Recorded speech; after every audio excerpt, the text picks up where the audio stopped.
A wave of outrage swept through Chicago as Nigerians in the diaspora took to the streets in protest against what they describe as a threat to investors with over $250 million in direct foreign investment.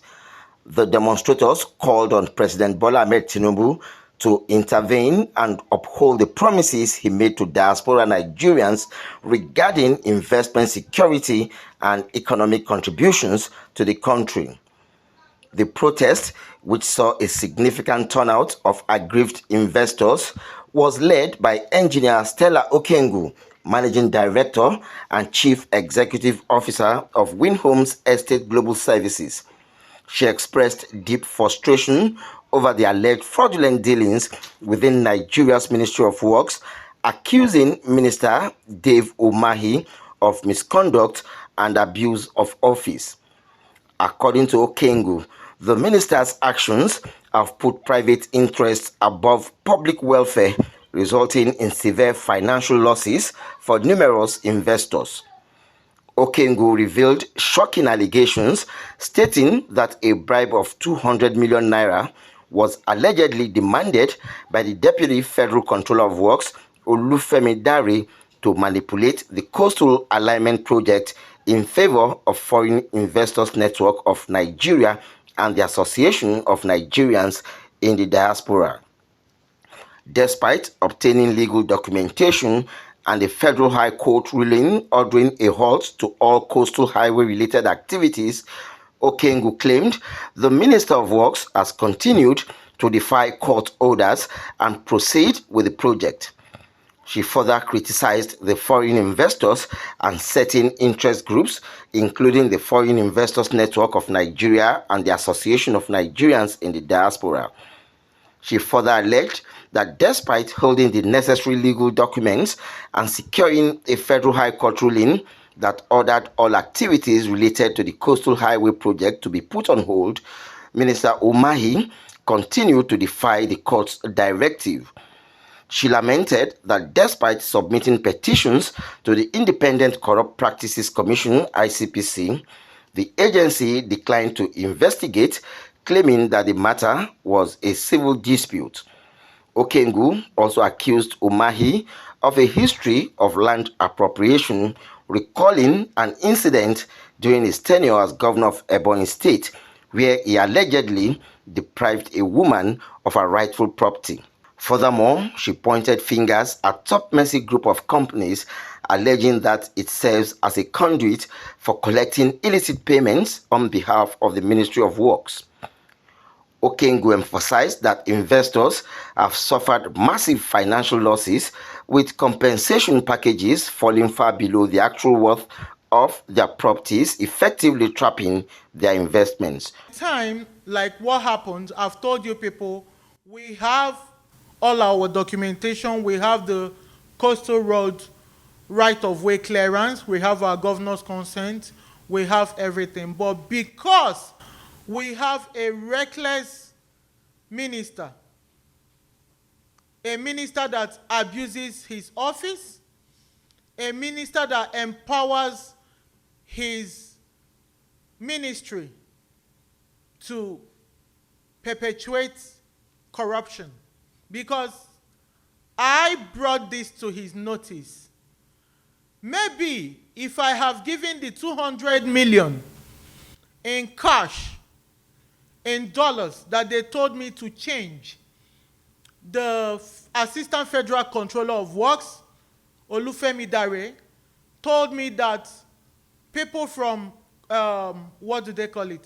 People from Ocean Bay, Avista Hotel, that their own was diverted.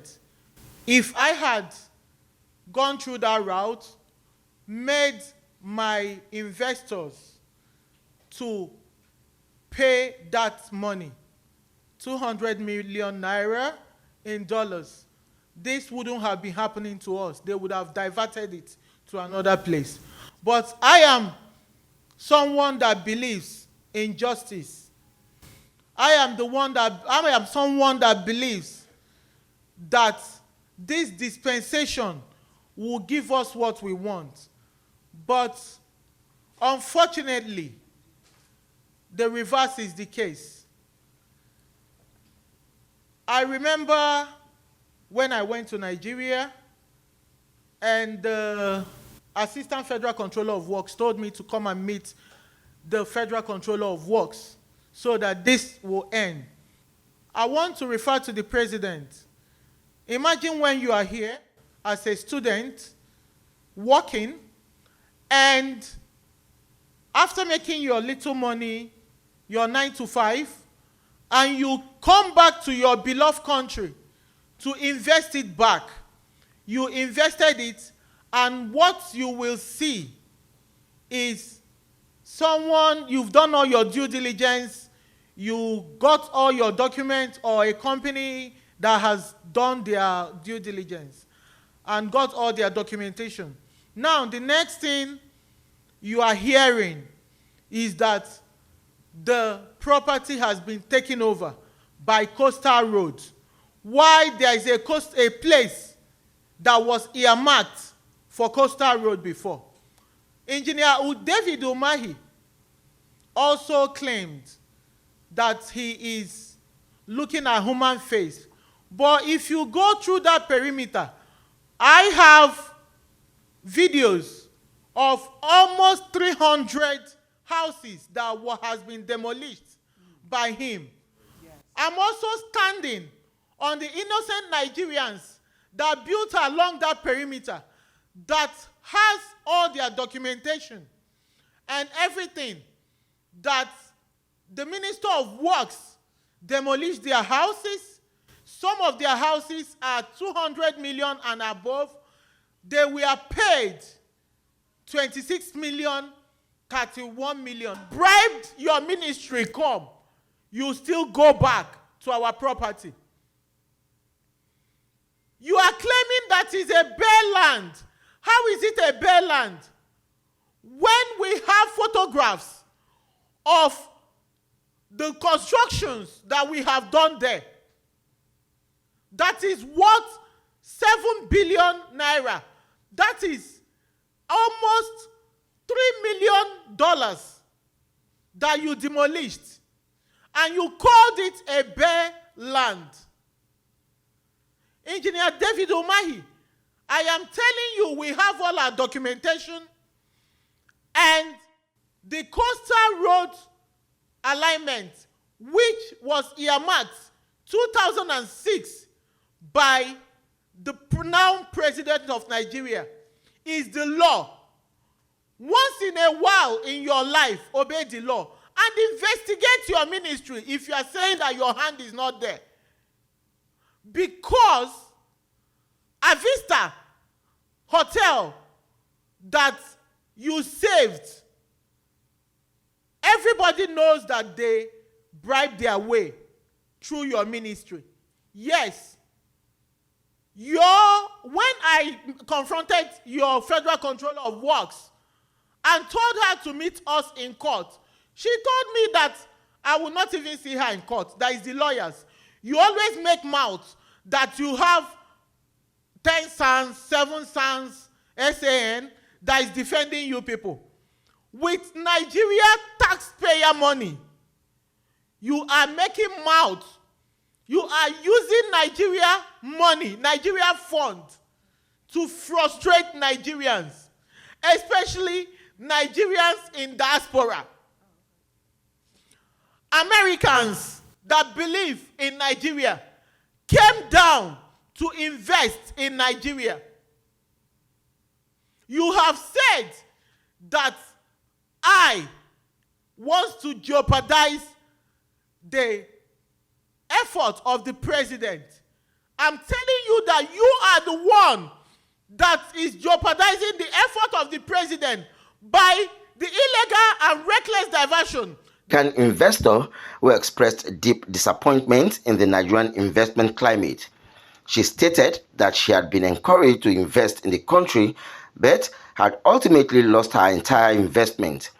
Calling for international intervention, she vowed to escalate the matter to global law enforcement agencies and expose what she described as a scam project disguised as a national investment initiative.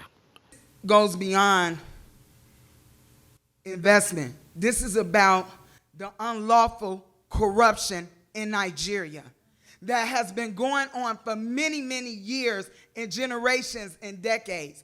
But now, as Nigerian diasporas, we stand here together today, and we're standing firm and in unison that we will not take corruption anymore. Corruption must go. Corruption must go.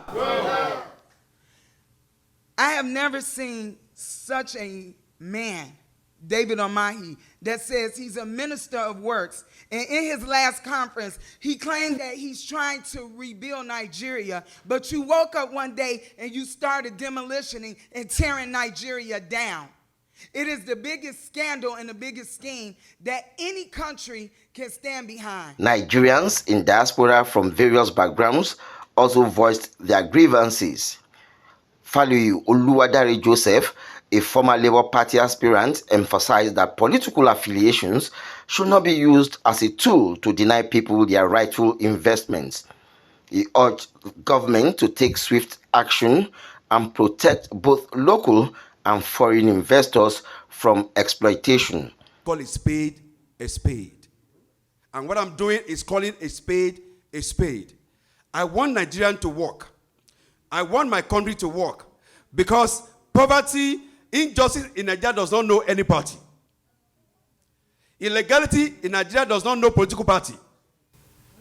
Injustice does not know political party. After election, we become one nation. After election, whether ABC or PDP or Labour Party, we become Nigerian. And the fight we are fighting today is not about a party, it's about our country, Nigeria. We want investors to invest. They have come to invest, and we are cheating them, and everybody is quiet. We want investors to invest.